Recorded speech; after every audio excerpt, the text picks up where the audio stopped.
China faces waves of virus outbreak and the collapse of a ghost metropolis. China is currently grappling with successive outbreaks of viral diseases, painting a grim picture of public health across the nation. Citizens from all regions have spoken out, revealing that hospitals, both large and small, are overwhelmed with critically ill patients. This dire situation is not only placing immense pressure on the healthcare system, but also instilling fear among the public as they witness the sudden and unexpected deaths of people around them. Many pass away quietly in their sleep, leaving shock and grief behind for families and communities. The sight of people collapsing in the streets has become disturbingly common, reflecting the gravity of the ongoing health crisis. Crematoriums nationwide have been forced to expand to meet surging demand, while rural cemeteries are nearing full capacity. By the end of March, residents in various localities told NTD that every major hospital and funeral home in their areas was operating beyond capacity. Mr. Wu, a lifelong resident of Guangzhou, shared his growing unease. People are vanishing, quietly and without warning. The scariest part is it's not just the elderly. I've seen colleagues in their 20s suddenly collapse, no prior illness, no symptoms. One minute they're fine, the next minute they're on the ground. I've passed by parks and subway exits where someone just drops, no one even reacts anymore. It's become part of daily life. In the city of Xiangtan, Hunan province, similar observations are echoing. Ms. Fang, who works at a local grocery store, said, "A neighbor of mine, only 47, collapsed in the kitchen while preparing lunch. Another, just 51, had a stroke during a walk. Neither had health issues. The hospital is full of patients like them, middle-aged, no warning signs, just sudden collapse. But these cases never make the news. Doctors just shake their heads and say, nothing." Mr. Luo, from Luyang in Hainan province, painted a darker picture. "It's not just hospitals that are packed. It's funeral homes too. The staff can't keep up. Cemeteries are running out of space, and many families are left without a place to bury their loved ones." Mr. He, who works at the crematorium in Zhengzhou, added, "I visited a friend at the hospital recently. The moment I entered, I saw beds crammed into hallways and stairwells.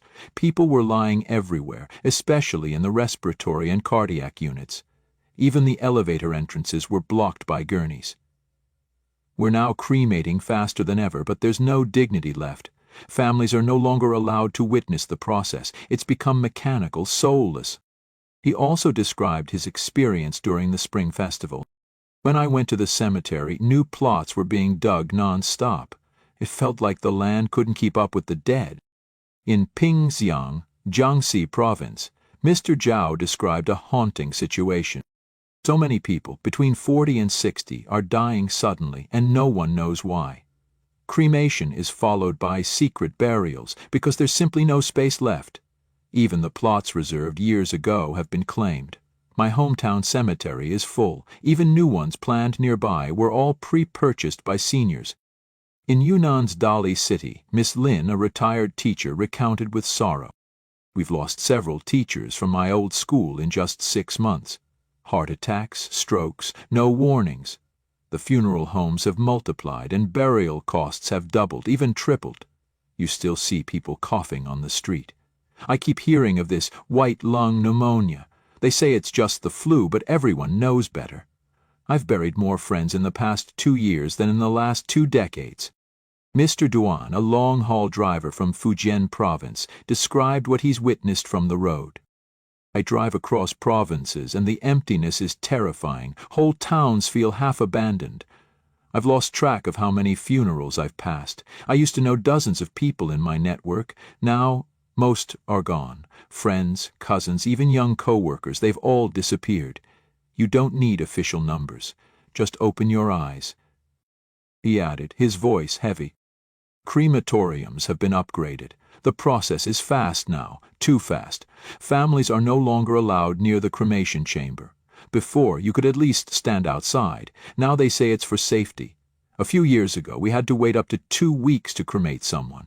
Now, it's all done in a day. It's efficient but soulless." In Wuxi, Jiangsu province, residents disclosed that the number of young and middle-aged patients suffering from white lung and heart disease has increased dramatically in major hospitals. However, the government is suppressing this information. Mr. Chen Wei, a software technician in Wuxi, shared his unease. Lately, I've seen more and more people in their 20s and 30s come down with heart problems, or this thing they call white lung. It's happening so often that it's no longer shocking. Everyone whispers about the real cause, but no one dares to say it openly. The media avoids the topic like the plague. The funeral homes are swamped. But no one is allowed to talk about it. Everything is locked down: news, discussion, even grief.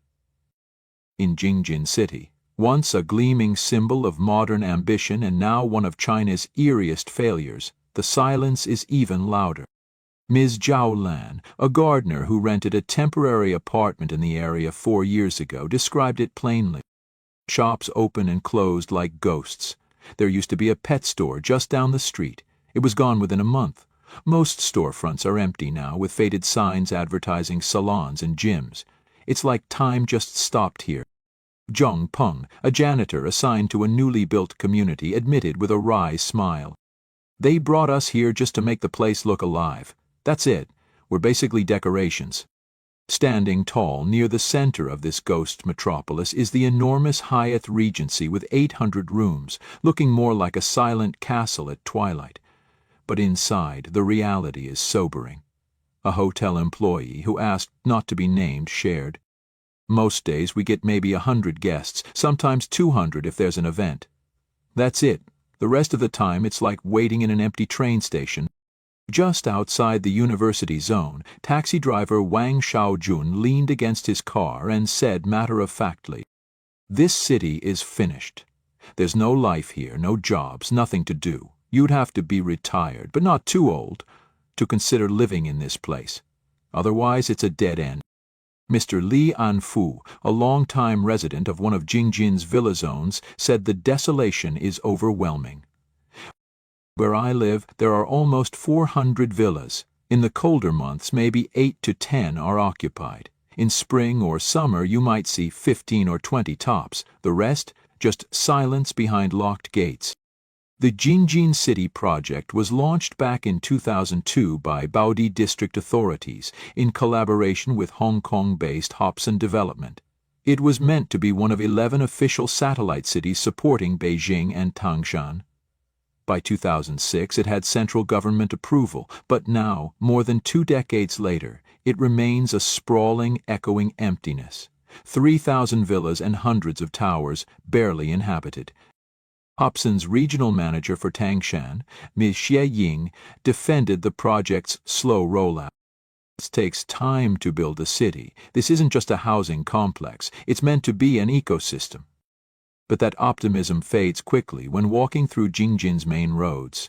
Deserted, cold, empty storefronts line the way, their displays long since removed.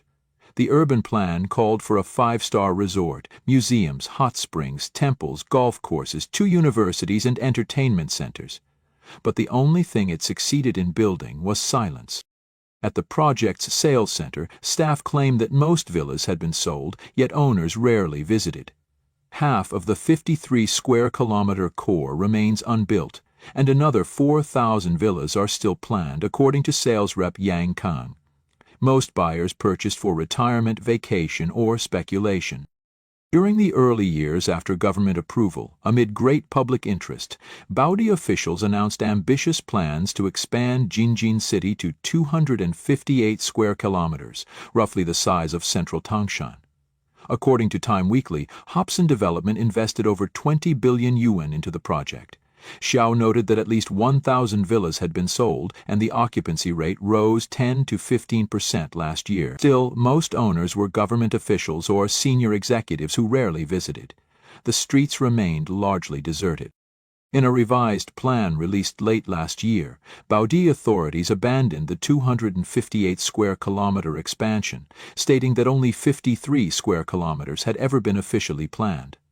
A study by China's National Development and Reform Commission found at least one such ghost city project in every province and autonomous region. Compared to ever-expanding urban districts in major cities, these empty zones lack businesses, jobs, and essential infrastructure, deterring relocation.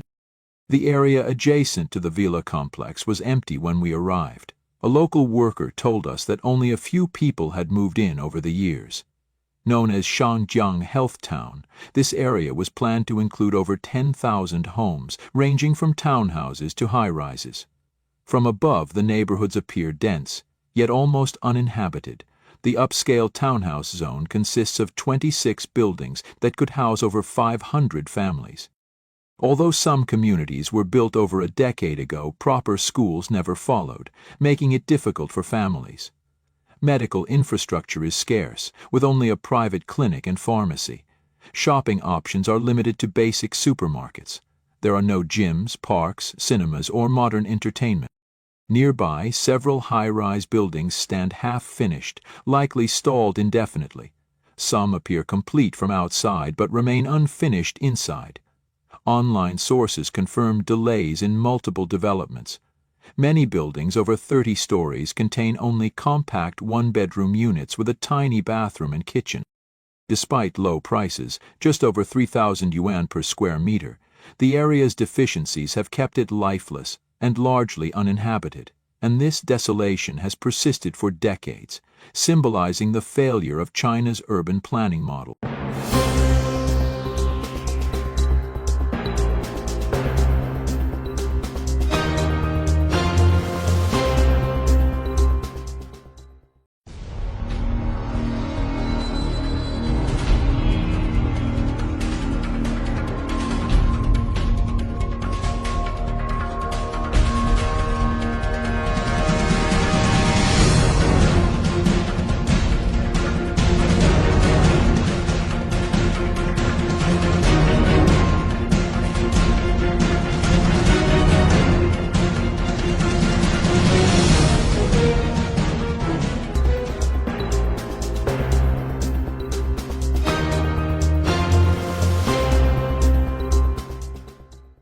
Hazard nation, EV explosions on land and at sea.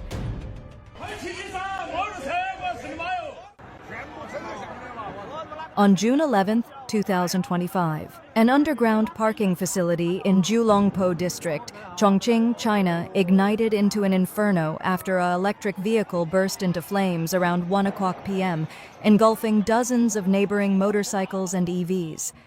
The fire is situated beneath what the Chinese government proudly calls Chongqing's Zhongguanshun, a tech hub modeled after Beijing's original Silicon Valley clone.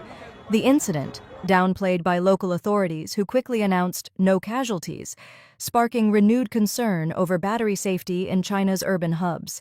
On April 11th, 3 electric vehicles rear-ended each other on the Wuxi Expressway. 2 of the suspected domestic vehicles were burned out, while the Tesla Model Y only had the front face damaged but did not catch fire. Netizens joked that China's electric car dream has been smashed. The Chinese electric vehicle industry has been marketed as the vanguard of Beijing's green industrial policy, but the reality looks increasingly combustible.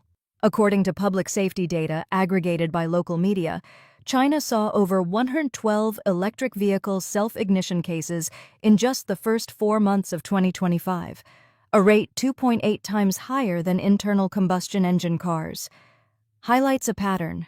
China's EV exports are not just oversupplied, they are unstable and unsafe. In a viral video posted June 8th, a Huawei M8 driverless car is seen reversing erratically, crashing into roadside vehicles and barriers. The cab is empty. A man is running after the car and holds a phone, appearing to control the car. Despite these incidents, Beijing has shown little willingness to admit systemic issues.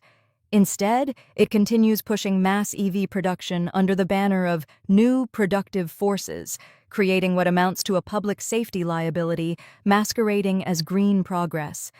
This hazard isn't limited to China's cities. It's now spilling into global waters. On June 3rd, the cargo ship Morning Midas caught fire 300 miles southwest of Adak Island, Alaska.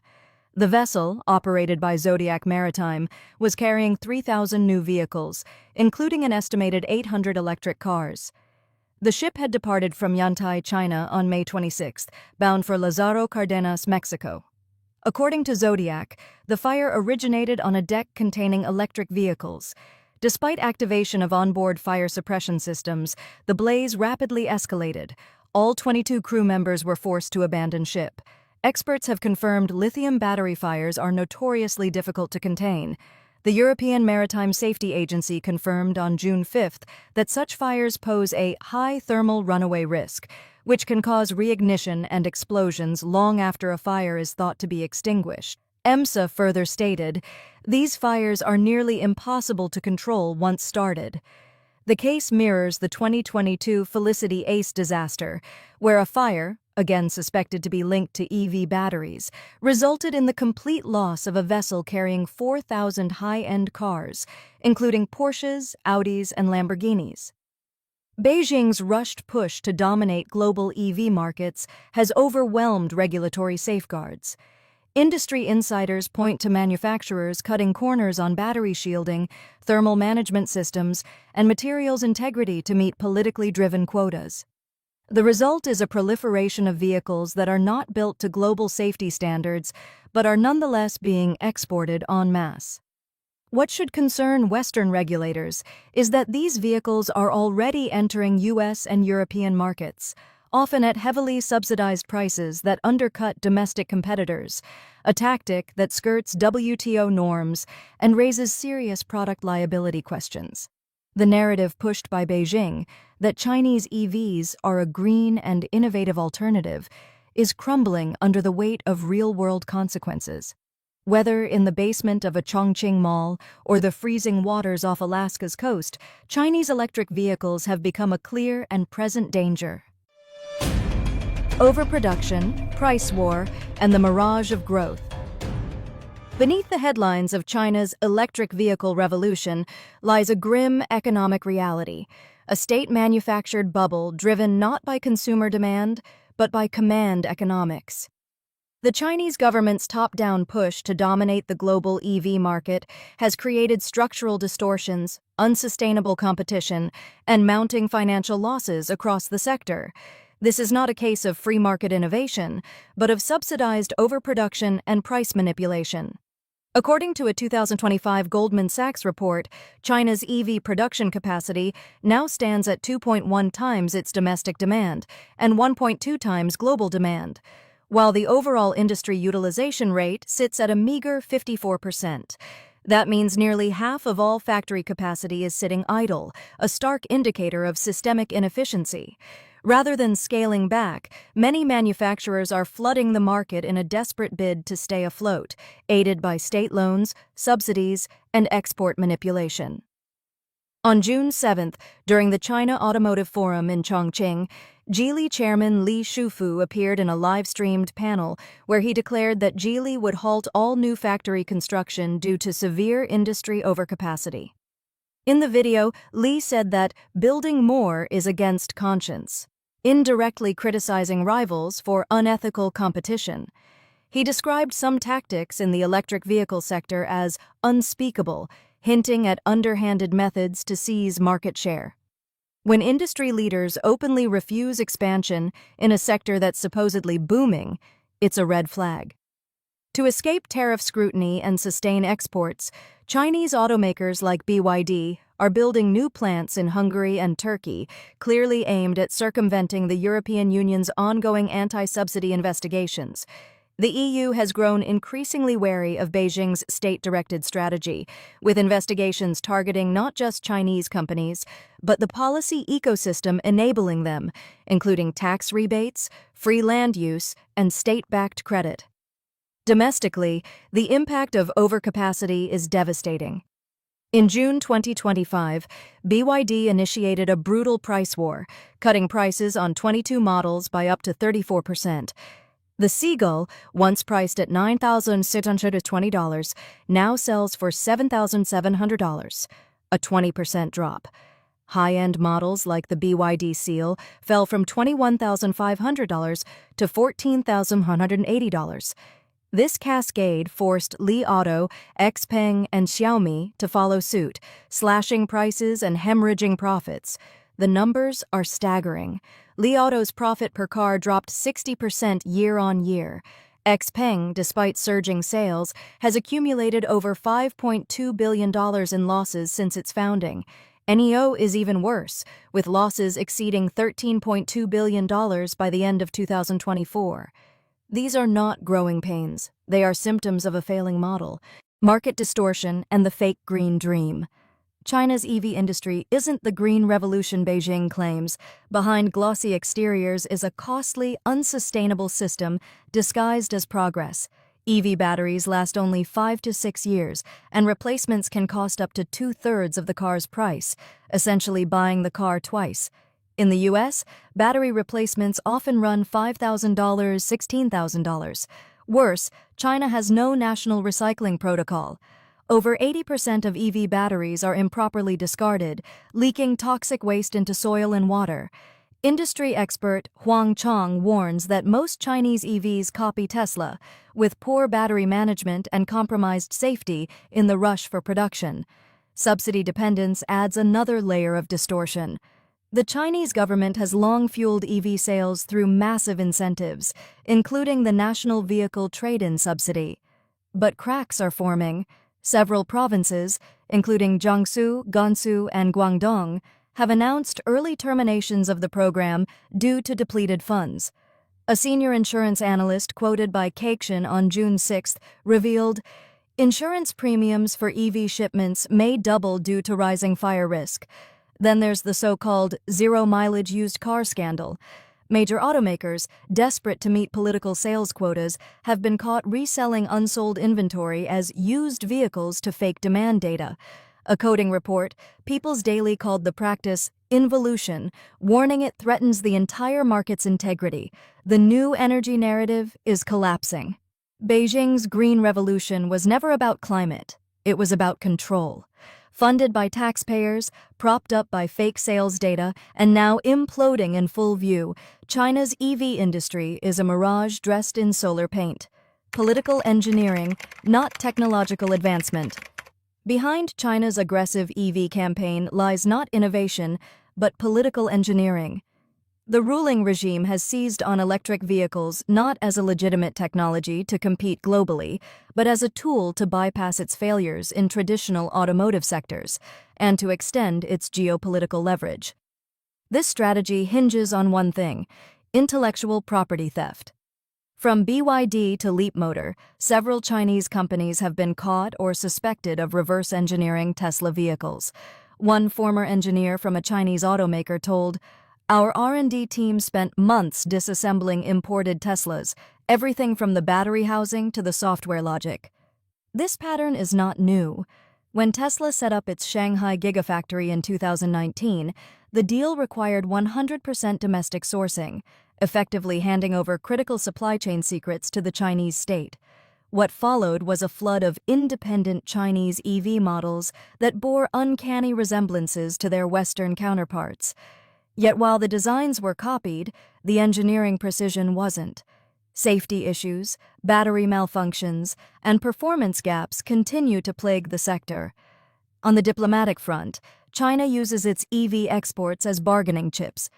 When the European Union launched an anti-subsidy investigation in 2025, Beijing immediately linked EV tariffs to unrelated pork imports, effectively holding food trade hostage to protect its automotive ambitions. As this geopolitical chess match unfolds, consumer sentiment inside China is shifting. Sales of gasoline-powered vehicles surged 9% in the first quarter of 2025, according to data from the China Association of Automobile Manufacturers. This isn't just a market correction. The West must see through the facade. China's EV industry is not a green model to emulate. It's a red warning sign. Electric cars are piling up in warehouses, 116 billion yuan in unsold BYD cars, despite huge discounts. The battle in China's auto market is getting bloodier by the day. With competition intensifying and consumer demand cooling, carmakers are being crushed by soaring inventory pressure, and even industry giant BYD isn't spared. Last year, BYD's inventory hit a staggering 116 billion renminbi, the highest in the entire industry. That's billions of yuan tied up in unsold vehicles, straining cash flow, inflating financial costs, and risking heavy losses as models quickly become outdated. In a desperate push to stay ahead, BYD has activated its clear inventory mode. After announcing its National Intelligent Driving Strategy, the company started slashing prices on older, non-intelligent models. In a bold move, 10 models under its Dynasty and Ocean networks saw limited-time price cuts of around 10,000 yuan, with some compact cars now starting in the 50,000 yuan range, a price point rarely seen from BYD. But it's not just the cheaper models. Premium vehicles like the Han DMI and Tang DMI, still lacking intelligent driving features, have also seen 10,000 yuan shaved off their price tags. Meanwhile, the Xia MPV is offering up to 42,000 renminbi in replacement subsidies, a clear sign that BYD is aggressively offloading older stock. Why the rush? It's not just strategy. The numbers don't lie. According to BYD's 2024 annual report, its inventory dwarfs that of rivals like SAIC Group, RMB 77.3 billion, and Great Wall Motor, Geely, and Changan, each with over RMB 10 billion. With 58.57 inventory turnover days, BYD moves cars faster than some competitors, but it's still facing a dangerous buildup. In comparison, Haima Auto sits on cars for nearly 150 days before selling. Behind it all lies a darker reality. China's economic slowdown is sapping consumer confidence, and buyers are tightening their wallets. Carmakers are now locked in brutal internal warfare, where price cuts are the only weapons left. Profits are thinning, and some are even selling at a loss, just to win a few points of market share and keep cash flowing. As more automakers flood the market with smart driving models, older non-intelligent versions are rapidly losing their appeal, and with the price war showing no signs of stopping, even the strongest players are bleeding. Time bomb is at hand. China's economy is deteriorating and spreading on multiple levels. While claiming to grow by 5% to the outside world, China's economy is showing signs of continued deterioration on multiple levels. Recently, many foreign media outlets and research institutions have pointed out that as economic difficulties intensify, 3 methods are being used to cover up the truth behind the data. First, the discontinuation of key data releases, such as the youth unemployment rate, private fixed asset investment, monetary policy details, etc. Second, redefining data indicators, such as the sudden relaxation of the narrow money M1 definition, which caused its year-on-year growth rate to turn from negative to positive. Third, directly manipulating the database, such as lowering last year's consumption data to create the illusion of a consumption recovery this year. There are many doubts behind the 5% growth rate. The Statistics Department announced that GDP growth in 2024 would be 5%, but based on multiple economic indicators, there is almost no basis to support this figure. The CPI only grew by 0.2% throughout the year, and the PPI fell by 2.2%, indicating that deflationary pressure continues. Declining fiscal revenue, sluggish investment, and high unemployment are all inconsistent with growth. Consumption in Shanghai and Beijing declined in the first quarter of this year, yet the contradictory official data shows that national consumption increased by 4.6%. If the economy were truly growing by 5%, it would inevitably be accompanied by rising tax revenues, active investment, and improved employment, but these signals are currently absent. 2. The unemployment wave and local fiscal crisis are overlapping. Although the official urban unemployment rate is 5.2%, the youth unemployment rate is as high as 16.5%. Many institutions believe the actual situation may be more severe. Nomura expects 5.7 million people to be unemployed in the short term and more than 15.8 million in the long term. The total debt of local governments may exceed 100% of GDP, and their fiscal payment capacity is rapidly declining. Exports are facing obstacles, especially exports to the United States, which are subject to high tariffs. Indirect export routes are also being blocked. 3. the decline of manufacturing, and the rise of social unrest. Manufacturing companies in many regions have been exposed for frequent layoffs and worker protests. According to data from the U.S.-based Freedom House, strikes in the third quarter of 2024 increased by 27% compared to the previous year, accompanied by wage disputes and social conflicts. Fourth external observation: China may be entering a long-term recession. The correspondent of the Swiss newspaper Neue Zürcher Zeitung in China pointed out that China, as the engine of the world factory, has shown signs of fatigue, and southern industrial zones are becoming deserted. Observers believe these are signs of a long-term recession. Surface-level growth cannot cover up deep recession. Without acknowledging the problems, there can be no genuine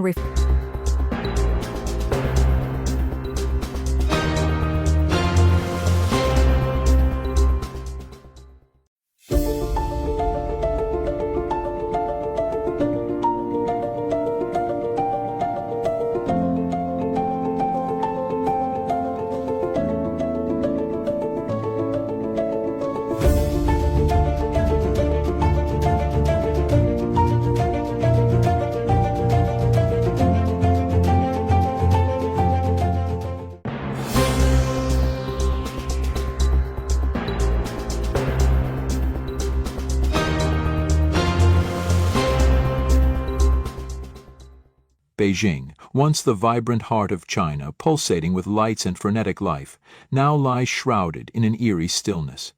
Its streets are deserted, devoid of cars and pedestrians. Glittering shopping malls like golden resources stand lifeless, their escalators empty, parking lots abandoned, and lights glowing for no one.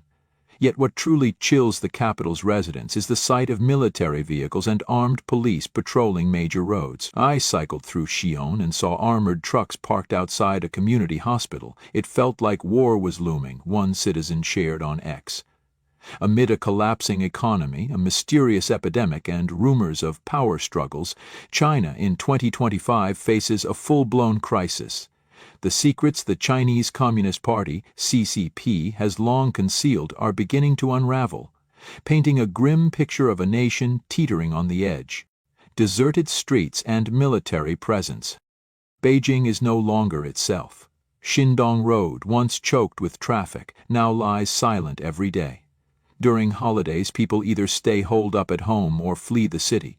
Foreign tourists cluster at the Forbidden City, but the rest of the capital feels abandoned, a blogger wrote. Joy City, a bustling commercial hub, sees only a handful of students grabbing lunch at peak hours. The Friendship Store, a symbol of 1970s luxury, is now a faded memory. 93% of physical stores have shuttered, a shocking social media report revealed. Even Universal Studios Beijing, a famed attraction, had no visitors on its new season's opening day. The parade performed for a few onlookers. "I've never seen Beijing this empty," an employee lamented. Amid this silence, the military's presence heightens unease.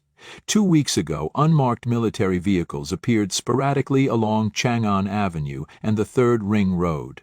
Their windows were tinted black, flanked by fully armed police, a resident recounted. When he asked a police academy friend for answers, he received a vague response. "There's word from above about potential unrest, don't ask too much." Rumors swirl that the military isn't just maintaining order, but monitoring sensitive areas like universities and malls. Since when does the capital need armored vehicles for security? What's this unrest? Protests or desperate unemployed masses, residents wonder. The empty streets, coupled with the military's shadow, create a Beijing both silent and tense, like a ticking time bomb. Mysterious epidemic, a new virus, and unexplained deaths. A new wave of disease is silently sweeping China, with reports of a mutated COVID-19 variant causing terrifying symptoms. At Beijing's Chaoyang Hospital, Dr. Xiao Fenglin confirmed a surge in patients with throat pain, like swallowing razor blades, and severe dizziness. This virus spreads faster than any previous variant, he warned. On Weibo, people describe the throat pain as surviving a tribulation, with many young adults losing significant weight from inability to eat. A Shandong blogger wrote, "No fever, no cough, but my throat felt torn apart. I lost 6 kg in a week." Dizziness, according to Dr. Jinhao Maojiagua, is common but unexplained. Residents in Guangdong and Sichuan report prolonged vertigo, leaving them unable to work or leave home. The world spun after I tested positive, a Chengdu patient shared. Yet, data from China's CDC contradicts reality. In May 2025, China reported nearly 5 million new cases, but only 12 deaths, an implausibly low figure compared to Taiwan's 330 severe cases and 47 deaths, population 23 million. Rumors of mass deaths are rife, particularly among the young. Hainan blogger Du Yinyuan revealed, "In my small town alone, over 70 people under 60 died suddenly this year." A 1990s-born netizen shared a heartbreaking story. 9 classmates, all under 35, passed away this year. The CDC claims Omicron NB1.8 is the dominant strain. But U.S.-based expert Tang Jingyan suspects a new variant with unusual biochemical traits. An epidemic peaking in summer is unprecedented. What is the CCP hiding, he asked. Reports of white lung and sudden deaths are heavily censored, but voices on social media refuse to be silenced. Economic collapse, ghost cities, and shuttered stores. If the epidemic is an invisible terror, economic collapse is a tangible nightmare. Xi'an, the ancient capital of 13 million, resembles a ghost city. Furniture business owner Li Wei, with 18 years in Xi'an, wrote, "Streets see only a few passers-by all day. Prime real estate, once worth its weight in gold, is plastered with for rent signs. Datang Everbright City, a famed tourist spot, is deserted at night. I braced for crowds, but found only lights and a few staff in hanbok waiting for guests," Li Wei noted. Xi'an's once packed subways now have empty seats even at rush hour. "I can't believe a major tourist city is this lifeless," he exclaimed. In Beijing, Golden Resources Mall stands silent, its escalators idle and parking lots barren. Fast fashion chains like Kuaijian have closed en masse, and hotels slash prices but remain empty. Where did China's 1.4 billion people go, a blogger asked. The answer lies in despair. Many lie flat in cramped rentals, unable to spend. In Xi'an, hotel vacancy rates hit 30%, and high-speed train stations are eerily quiet. The economy isn't just slowing, it's in crisis, Li Wei concluded. Workers' struggles. Heartbreaking tales of survival. Amid the crisis, workers bear the brunt.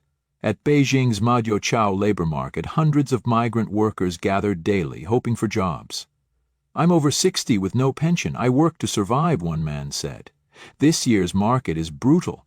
I'm lucky to get 10 days' work." Young people fare no better.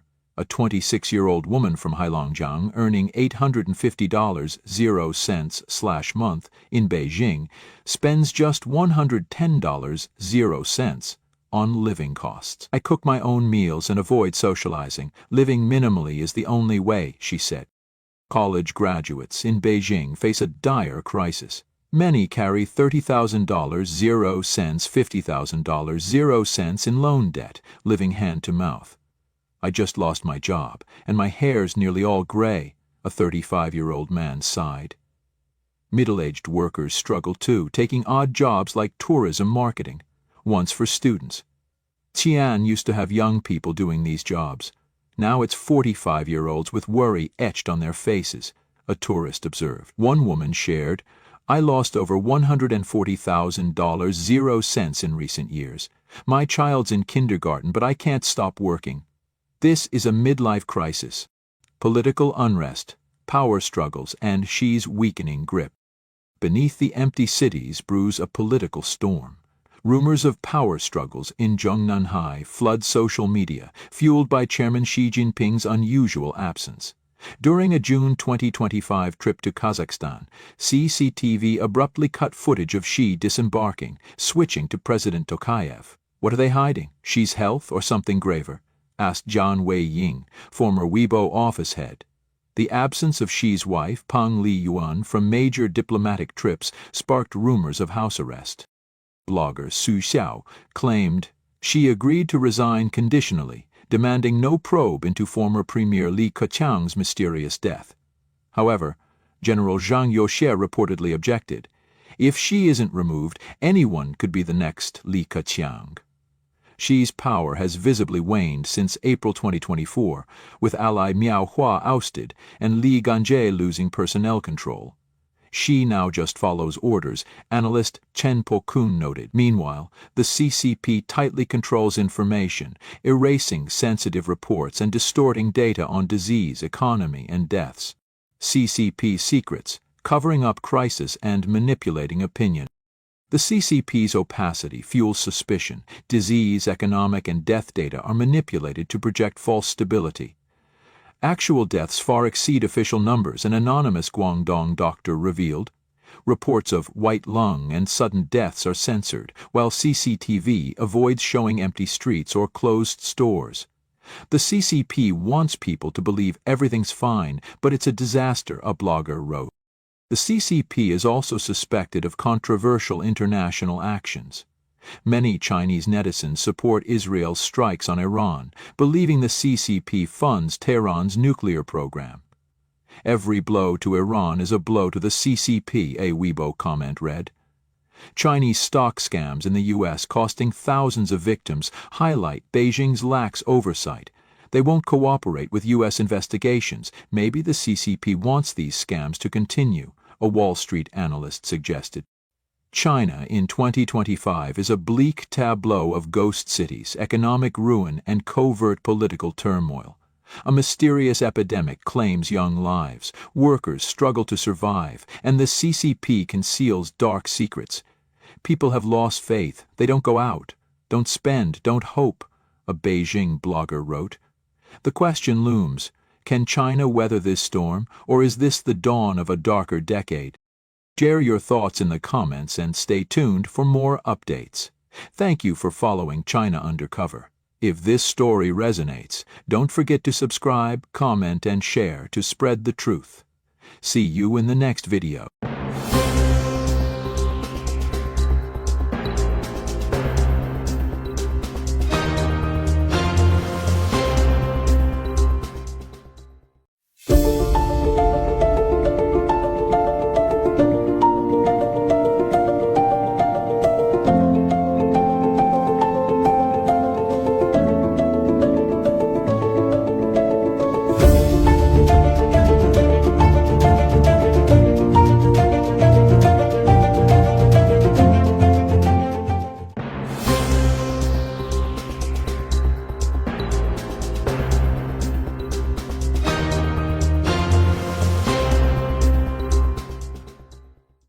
Once hailed as the world's factory, China is now grappling with a multifaceted crisis laid bare by the cracks in its auto industry.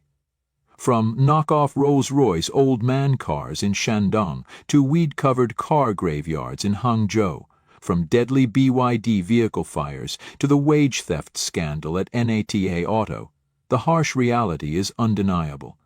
Economic decline, societal discontent, and political cover-ups. Behind the dream of leading the global electric vehicle (EV) race, the Chinese Communist Party (CCP) is struggling to conceal its bitter failures. Let's unravel the chaotic tapestry of a China teetering on the edge, where luxury cars are merely a flimsy veneer masking the truth. The dream of affordable luxury, knockoff car culture in Shandong. In Shandong province, low-speed electric vehicles, playfully called old man cars, Laotula, dominate the streets. For just 10,000 yuan, $1,400.00, anyone can own a vehicle styled after a Bentley, Porsche, or Rolls-Royce. The Jinan Electric Vehicle Exhibition, dubbed the 10,000 Yuan Luxury Feast, attracts thousands of seniors and rural youth alike. Knockoff models like the V-Trung, evoking the Bugatti Chiron, Rolls-Royce Fantasy, or Porsche Cardin with a donkey logo replacing the prancing horse are both humorous and revealing, reflecting China's deep-rooted obsession with face and appearances. But beneath the glamorous exterior lie vehicles made of cheap plastic, with warped wheels and an inability to pass basic safety tests. A 2015 incident in Shanghai involving a Qingdao Seoul knockoff Rolls-Royce Phantom, built on a Great Wall Haval chassis with a Mitsubishi engine, serves as a stark warning. The car burst into flames at a wedding, raising questions about quality. These old man cars are not just symbols of pragmatic ingenuity, but also evidence of an economy chasing appearances, where safety is sacrificed for profit. Car graveyards. Excess and waste.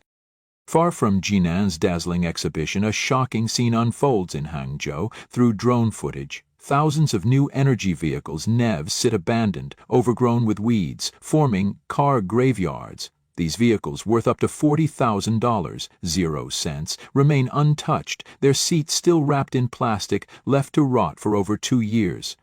Locals report that over 800 unsold cars from 4S dealerships have been piling up for 5 years. This phenomenon isn't confined to Hangzhou. Across China, car graveyards stand as stark proof of overproduction. The CCP's NEV subsidies fueled the rise of over 200 EV factories, but market demand couldn't keep up. The result? Millions of unsold vehicles, now industrial waste, amid a ferocious price war.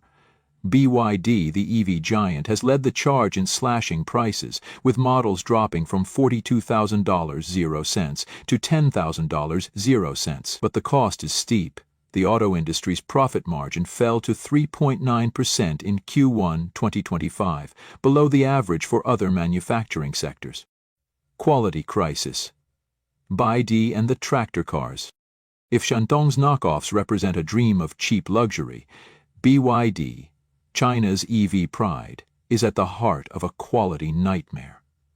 The BYD Formula Leopard 5, a premium off-road SUV priced at 300,000 yuan, $42,000, 0 cents, has been mocked as a tractor for its noisy engine and crumbling bearings. One owner fumed, "I opened the hood and the bearings, cheap ones, 100 yuan, online, were shattered." No wonder BYD's profits are sky high. Worse still, reports of flimsy chassis have sparked widespread concern. One owner was stunned to find the Leopard 5's crossbeam bending like cardboard under a wrench. On January 5, another reported a crossbeam snapping during a towhook operation, making the vehicle unusable for off-road tasks. 2 days later, 2 more incidents emerged: a tie rod ball joint detached, the steering mechanism locked, and an axle broke in half after hitting a pothole. "What kind of off-road vehicle cracks from a light bump?" one owner raged. The pinnacle of BYD's woes is its vehicle fires. On April 5, 2023, Mr. Yang in Guangdong crashed his BYD Han hybrid into a guardrail on the Baozhou Expressway. The car ignited, and its hidden door handles failed, trapping Yang inside as villagers tried in vain to save him. Hundreds of BYD fire videos on Douyin were swiftly deleted, fueling suspicions of a cover-up. Brake failures and sudden shutdowns are also rampant, like the BYD Songpro DMI that stalled on a Shenzhen highway, leaving its owner trembling on the roadside. These incidents beg the question: does BYD deserve its status as China's EV icon? Internal crisis. The N-Net Auto scandal. If BYD embodies a quality crisis, Nita Auto symbolizes internal collapse. On June 11, hundreds of employees besieged the Shanghai office of Chairman and CEO Fun Yondro, demanding months of unpaid wages. Viral videos showed Fun responding with arrogance, nearly assaulting workers before slamming the door on them. "How can someone who owes money act so high and mighty?" an enraged employee cried. The scandal extends beyond unpaid wages. Employees revealed that NETA tricked them into buying company shares, with many taking loans to invest only to receive nothing. The company's accounts reportedly hold just 283 yuan, while Fun is suspected of siphoning millions overseas and buying a Singapore villa. With 6,000 unpaid employees, 300 dealers demanding compensation, and hundreds of thousands of owners worried about after-sales service, Nita Auto, once a high-flyer, with 152,000 sales in 2022, sold just 110 vehicles in January 2025, teetering on the edge of bankruptcy. The price war, a self-destructive spiral. Chinese auto industry is caught in a white-hot price war. BYD's 50% price cuts have dragged Geely, SAIC GM, and others into a self-destructive spiral. In May 2025, over 100 models saw price reductions, some exceeding 50,000 yuan. But this strategy hasn't brought prosperity, it's unleashed chaos. Shandong's largest BYD dealer, Gancheng Group, collapsed due to broken capital chains, shuttering 20 stores and leaving over 1,000 customers without insurance or maintenance. The rise of zero-kilometer used cars, new vehicles registered as used to clear inventory, further distorts the market. Manufacturers use this tactic to inflate sales, secure subsidies, and prop up distribution networks, but consumers suffer. Vehicles lose 70% of their value in years, after-sales services falter, and many dealers go bankrupt. Wei Jianjun, chairman of Great Wall Motors, warned, "The Evergrande of the auto industry already exists," pointing to BYD's debt ratio exceeding 70% and its looming risk of collapse. Supply chain finance, a dark secret.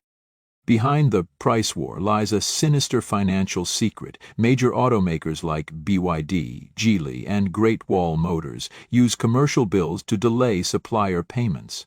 For BYD, payment terms can stretch to 307 days, forcing suppliers to cash electronic certificates like D-Chain at 8–10% interest. Small and medium-sized suppliers often fund projects without payment for over a year, becoming financial hostages. The China Iron and Steel Industry Association has criticized automakers for shifting financial burdens onto suppliers, leaving them with virtually no profit. Despite government mandates to shorten payment terms to 60 days and eliminate commercial bills, many companies evade the rules. The auto supply chain teeters on collapse, threatening millions of jobs and thousands of businesses. Social discontent, the people's outcry. Discontent isn't limited to suppliers. At NETA Auto, workers chanted, "Pay us our wages," only to face indifference. On Xiaohongshu, thousands of posts detailed consumer frustration, depreciating vehicles, unavailable maintenance, and deposits lost to bankrupt dealers. One BYD owner bitterly asked, "Is the car key in my hand even safe? Who guarantees parts for the next decade?" China's youth, once enamored with old-man cars as a quirky lifestyle, now face harsh realities. Many joke they've skipped 40 years of detours to live like retirees, but behind the humor lies anxiety about the future. With rural incomes averaging 5,641 yuan annually and limited public transport, these cars are often the only option, yet they underscore China's stark economic inequality. Politics and the CCP's hidden secrets. The CCP has long touted its EV industry as a symbol of China's industrial might, but hidden truths are emerging. NEV subsidies fueled a great leap forward in production, ignoring market demand and quality. Professor Xian from the University of South Carolina calls it a brutal war, where companies chase subsidies at the expense of safety and reliability. Associate Professor Chen Jingmo from Tamkang University argues that the auto crisis stems not just from the U.S.-China trade war, but from China's long-standing economic imbalances, a collapsing property market, mounting local government debt, and a fixation on GDP growth at all costs. Xi Jinping's obsession with boosting GDP through exports and production expansion has plunged the auto industry into a spiral of bankruptcy, fraud, and internal competition. Moreover, scandals like Neta Autos hint at high-level corruption. Allegations of Fun Yundraw siphoning funds abroad and buying a Singapore villa are not isolated. Many Chinese executives face accusations of personal enrichment while their companies drown in debt. The CCP is attempting to control the crisis with new regulations like production oversight and shorter payment terms, but can it save the industry from collapse? China's auto industry, from Shandong's cheap knockoffs to giants like BYD and Inata Auto, mirrors a nation at a historic crossroads. The dream of affordable luxury in Shandong, the car graveyards in Hangzhou, and the cries of Neta Auto workers in Shanghai tell the same story. an economy chasing appearances, a society brimming with discontent, and a government hiding dark secrets. Can the CCP resolve this crisis? Or will China's auto industry become the next Evergrande, dragging the economy down with it? The answer lies in the future, but for now the cracks are too glaring to ignore. From seniors driving Rolls-Royce's fantasies to workers demanding wages outside a CEO's office, the Chinese people live in a harsh reality where dreams and truth are separated by a thin veneer of plastic.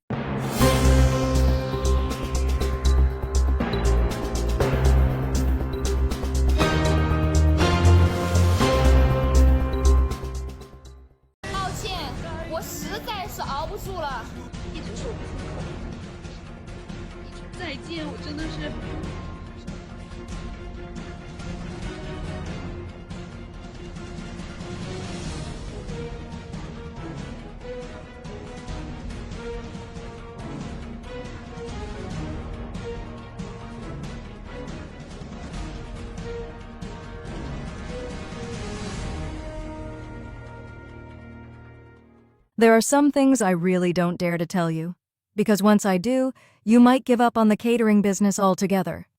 Nearly 1,000 restaurants across the Pearl River Delta are on the brink. I believe the countdown to mass closures will begin in the second half of the year. Monkey Brothers said this isn't exaggeration.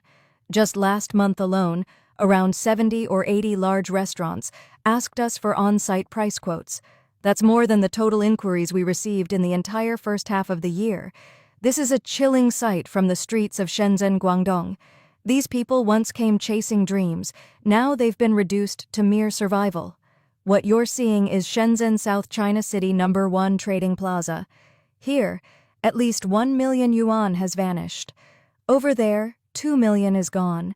In this massive mall of thousands of shops, hundreds of millions have evaporated.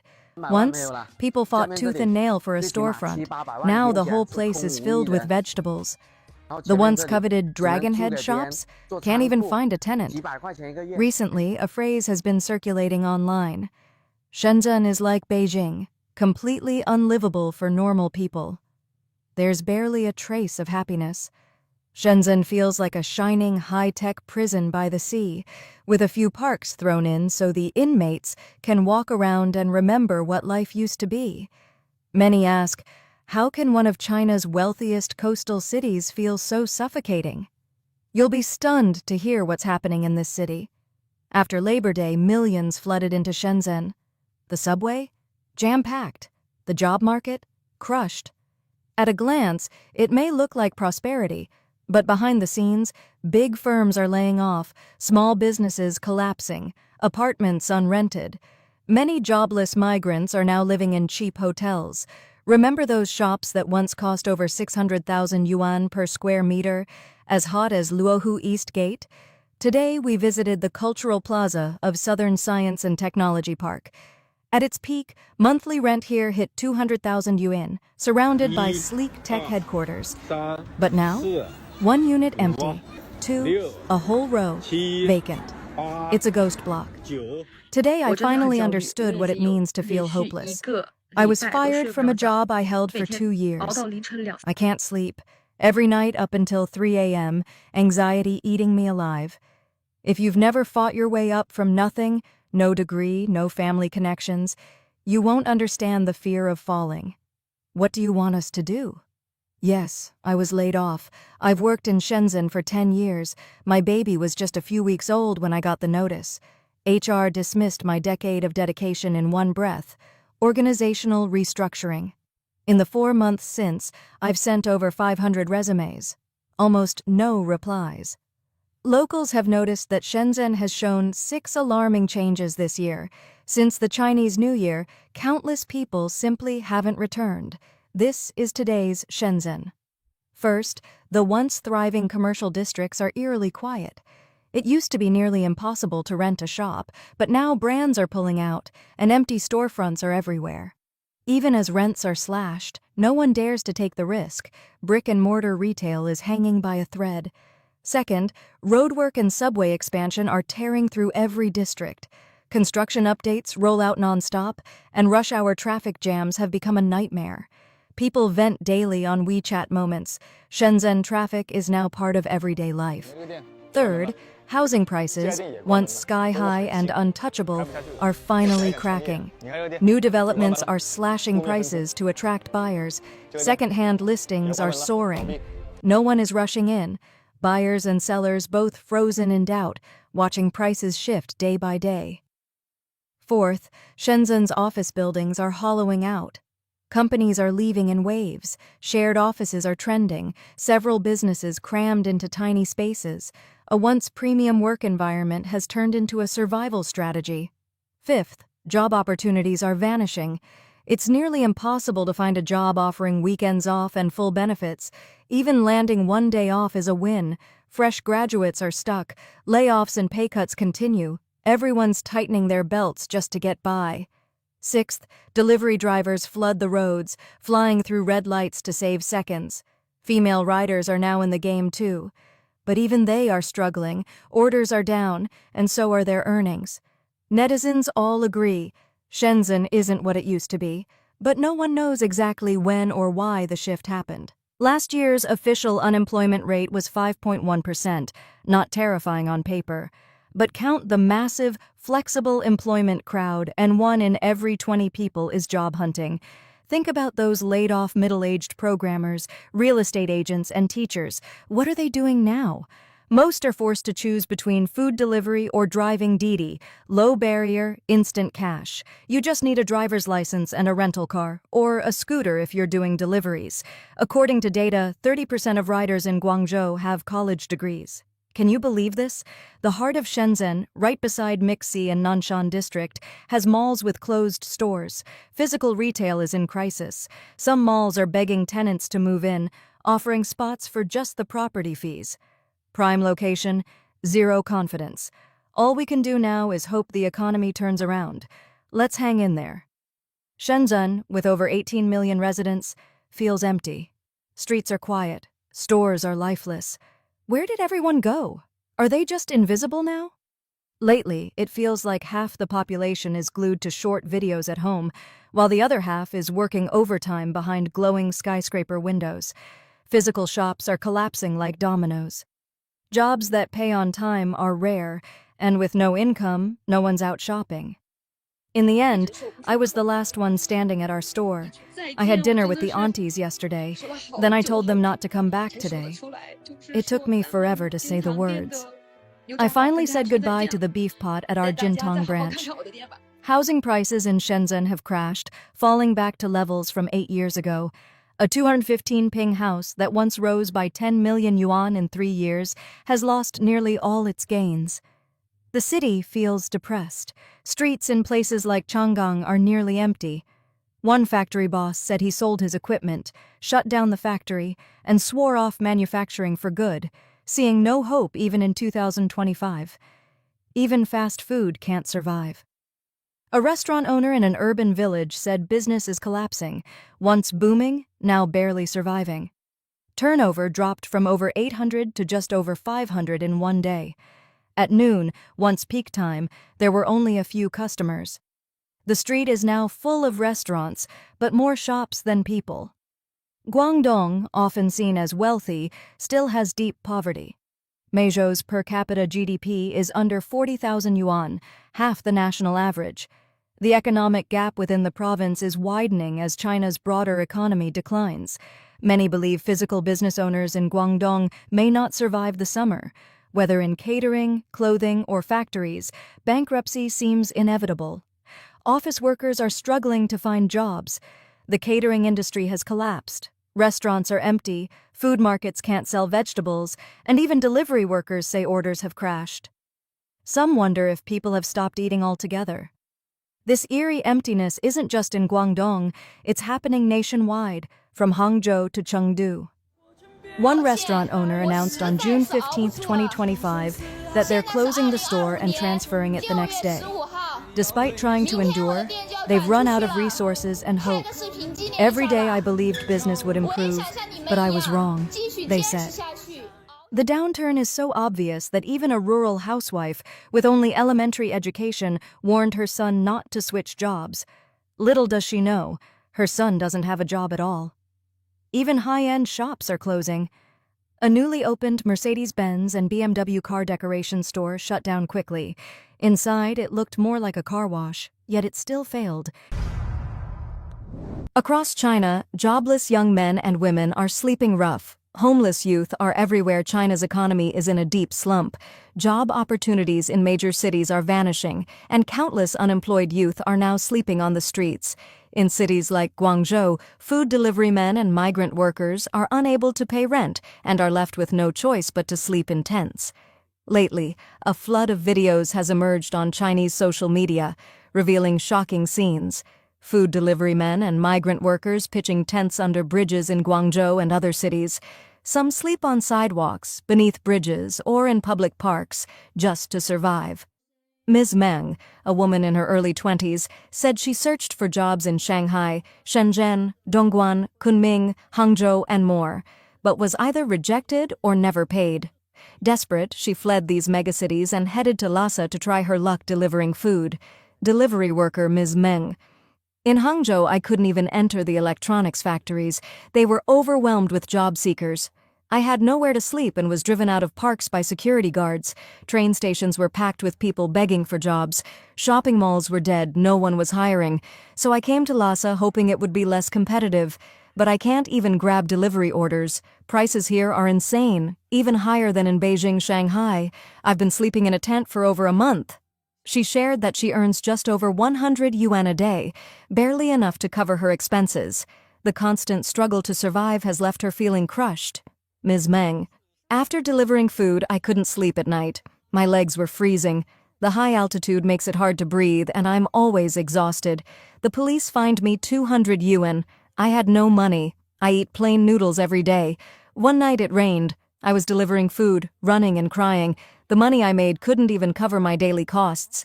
When my scooter broke, I had to pay to fix it. I was devastated. Mr. Zhang, in his early 30s, has worked for years outside his hometown. His savings were wiped out by telecom scammers. Unemployed and unable to pay rent, he became homeless. Now he worries that when students flood the job market, wages will plunge further and openings will dry up completely. Mr. Zhang, an unemployed youth. I've been jobless for almost 2 months. It's unbearable. I'm homeless but still trying to survive. Factory wages are low now and most people can't find any work. I'm from Inner Mongolia. I haven't been home in 5 years. I don't have land, a house, nothing there. What's left if I go back? Mr. Li, a young man from Hunan born in the 2000s, said he once worked in a factory, then slept in internet cafes after losing his job. Now broke, he sleeps in a bank's ATM booth. Mr. Li, an unemployed young man. I have zero income. I can't even afford food. I'm at my breaking point. People like me, we either deliver food or screw parts in factories. Honestly, I'm worn out. It's exhausting. There's no light under the bridge, but at least here there's a little light. It's not as terrifying. There are just a few mosquitoes now in summer.